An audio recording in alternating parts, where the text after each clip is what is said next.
Hello, this is Garrison Keillor of the American Radio Company. It's so great to be part of this wonderful Metropolitan Opera production of La Fanciulla del West, the girl with the golden jacket. I've been following the Metropolitan Opera for a long time now. Our show, the American Radio Company, is heard right after the opera on many of these public radio stations. We hear the Met applause when we're about to go on. Sounds like surf. It's a hard act to follow, but it's where I want to be. If I can't be in the opera, I'd like to be right after it. I'm a guy who, despite the fact that I never got a bit of encouragement from my family, always wanted to have an operatic career. Wait. What did you say? Did you say operatic? I said career? operatic, okay? Hush. All I want is to sing in the opera, to carry a sword, to stand alone, to be in love and be crushed by fate, a heroic, passionate baritone, to be in love and die for love, knowing that love is all in vain, to stand and sing in a baritone voice of love and death and pride and pain. L'amour, l'amour, l'amour. Pipe down, put a cork in it, would you? If I want to hear a song, I'd have turned on the radio, for crying out loud. Who stuck a nickel in you? You know what your chance of getting an opera is? It's less than the Pope's chance of having twins. That's what your chance of opera is. Who do you think you are? Luciano Pavarotti? So, I went and joined this opera company, the Baritone Opera of Minnesota. Boom, it's called. And our show is next week. We were going to do it in May, but then we thought, nah, better do it next week. It may be winter, I may be cold, I may be almost 50 years old, and you, my love, will stay. The beauty that sustains me every day. Would you kindly put it back in the can and screw a lid on it? I said shut up. You got me so rattled I can't think straight. Opera schmopera. It's hard to sing opera in a negative atmosphere like that. I had no confidence about my singing career, which maybe is due to the fact of my birth order. I was born a middle child, the unappreciated, basically invisible child. The child who often gets left behind at truck stops. I tried to make the best of it, be lighthearted, but it just didn't work. I had no reason to feel lighthearted. I was basically unloved, ignored. But of course, being a middle child, I was used to it. We're sandwiched in there between the serious, responsible, loyal, reverent older child. I'll do it, Mom. I'm glad to help. And the spoiled, rotten younger children. Oh, phew! How gross! I hate this family. This family stinks! And there we are, in the middle, the overlooked child. Oh, hi, Vince? No, it's Vern, Daddy. Oh, of course. I just got no encouragement from my family at all. But you know, a lot of middle children are tired of being passive bystanders. They dream of the lush, emotional life of opera, and that's why we have so many of them in the Baritone Opera of Minnesota. There's Ronnie Olsen, for example, who's actually a tenor, but he's Swedish, and so that combats it. He had a real struggle with his singing career. He's only 4'2". He works in the family meatball shop, making Swedish meatballs, waiting for his chance. But nobody's ever encouraged Ronnie to sing opera because he can never remember the words to songs. The only one to encourage him was his girlfriend, Celeste. Oh, doggone it. What's wrong with me? Lyrics. They're like a cloud in my head. Well, I start singing a song, and right away I hear this voice in my head that says, Ronnie, you're gonna forget it.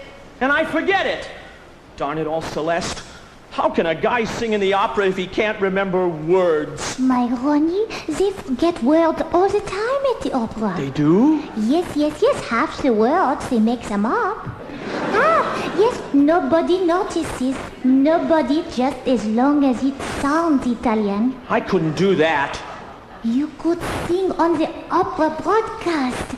Every Saturday, you could write the words on the back of your hand with a ballpoint pen. It's radio, no one would see. Yeah, and on radio, it wouldn't matter that I'm only 4'2". You could stand on a box, my little Swedish nightingale. I'm glad somebody believes in me, Celeste. Be patient, my darling. Your chance will come. And his chance did come. When Ronnie found out that the great tenor Marcello Motorola was trying to steal Celeste away from him, he packed a sack of 300 hard, sharp Swedish meatballs, put it over his shoulder, and he crept into the opera house for Motorola's big curtain call at the end of Act 1 of Carmen. You big phony! You can't sing! You can't even act! What a bozo you are!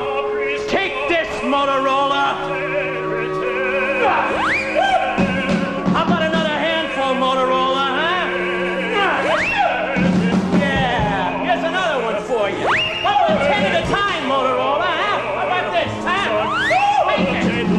Yeah. He was only 4'2", but what an arm. Handful after handful of meatballs he hurled on stage. Motorola ducked, but time after time there were direct hits to vital spots.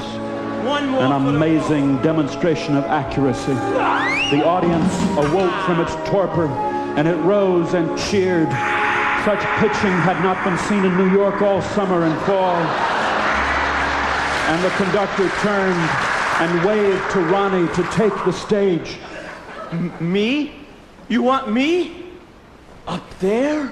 And up he went, on stage, only 4'2", but to them, a giant. And holding out his hand for silence, Ronnie stepped forward to the edge of the stage, and he sang. He couldn't remember the words in French, but he didn't let that stop him. He sang what he knew, and he sang it with all his heart.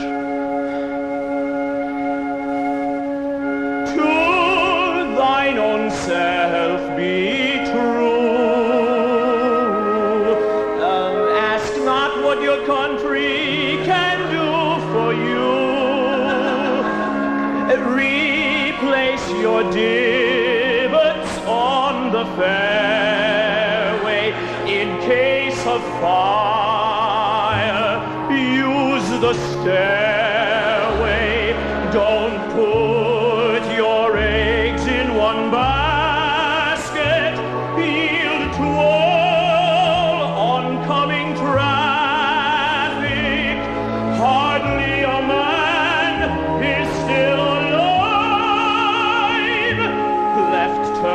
Illegal from 3 to 5. Go clean your room,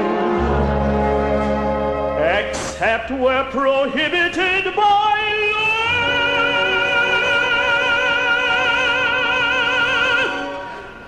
This offer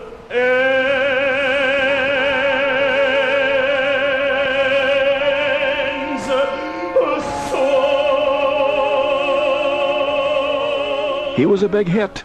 Not a big enough hit to get a contract, but good enough for Celeste, good enough for the Baritone Opera of Minnesota.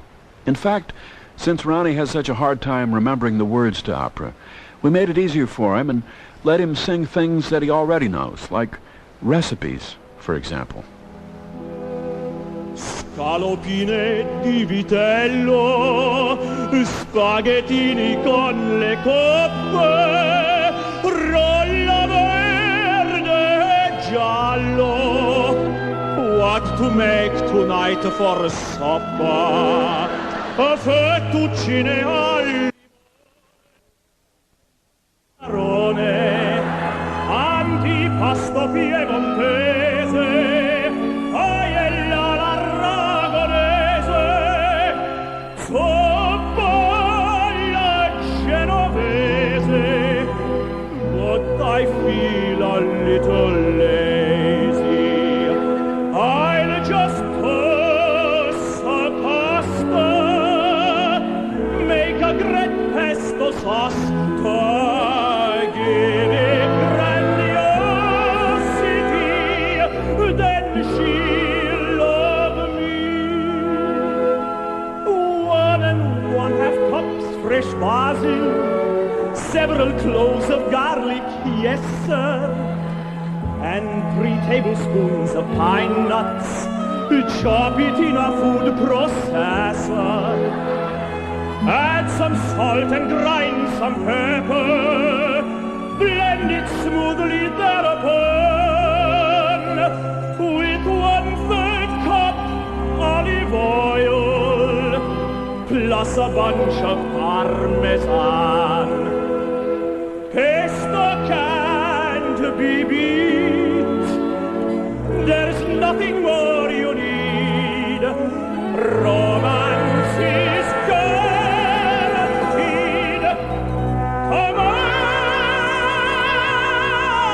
let's eat. Well, not all the members of the Baritone Opera of Minnesota can make a pesto sauce as good as his, but they all love opera. Unfortunately, they come from culturally deprived areas, many of them, and the only real opera that some of them had ever heard was on old scratchy 78s from their grandparents' attics. Victor, for example, was one of those guys. He memorized those old 78s.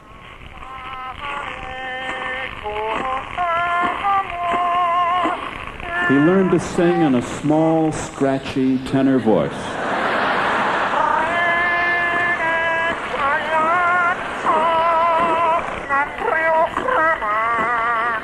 He learned them exactly. If a record had been left in the sun, he learned it with all the wobbles in it.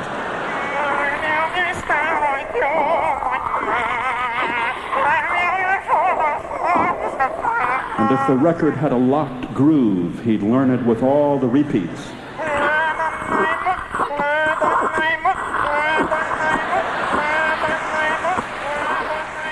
But despite the fact that Victor learned to sing with a voice full of scratches and hisses, he was admired and fussed over, chased by beautiful women. They all went for him.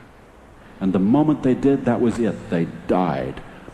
One of them was stabbed by a jealous rival. No, Carmen! Babes, what happened? And the next one hurled herself from the rampart. Tosca, what's gotten into you? What are you doing? Or smothered by a jealous husband. Or they went nuts and threw themselves into a stream. Ophelia, I told you wait 3 hours after dinner. I tell you, it makes a person hesitate to fall in love. The mortality rate in opera is really phenomenal. It's the sort of thing that a person my age thinks about when embarking on an opera career. Death scenes are such big business. The death scene from La Bohème, for example. Heck of an opera.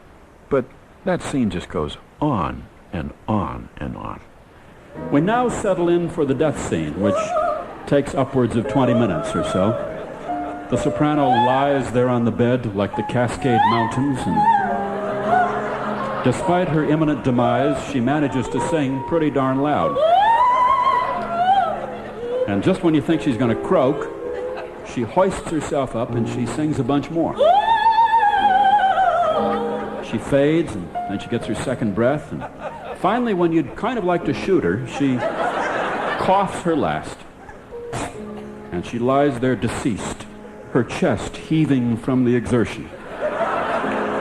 And Rodolfo collapses in grief. And it's not just the sopranos who die in opera either. Lots of men cash in their chips too. Lots of baritones like me, though the death rate is much higher among tenors. But I'm thinking maybe the safest place to be isn't down there, center stage front, but back in the chorus, where the survival rate is much higher.